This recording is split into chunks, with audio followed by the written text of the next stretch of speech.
اگه فکر میکنی که ایرفرایی رو الکی خریدی این ویدیو عجب چیزی ها. 10-12 دقیقه بیشتر زمان نمیخواد. چقدر رخش خوبه خدا. بریم درستش کنیم. برای درست کردنش 4 تا دونه تخم مرغ میخوایم.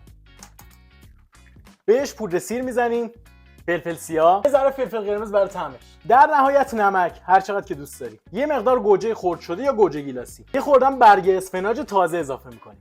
در نهایت پنیر پیتزا کمچپ هر چقدر که دوست داری. میذاریمش تو ایرفرایر برای 12 تا 15 دقیقه. آماده شد. خیلی خوبه. به خاطر پنیر پیتزایی که بهش زدیم و 4 تا زرده‌ای که انداختیم، کالری و چربیش خیلی رفته بالا. واقعا برای من 10 از 10، چه مخصوصا اگر تو حجمین واقعا عالیه. من توصیه میکنم بعضی وقتا که میخواین به خودتون حال بدین یا توی رژیمتون تنوع ایجاد کنین اینو بخورین. خوراکیای رژیمی رو درست میکنم ببینم واقعا خوشمزه هستن یا نه. این برای من 10 از 10، درستش کنید.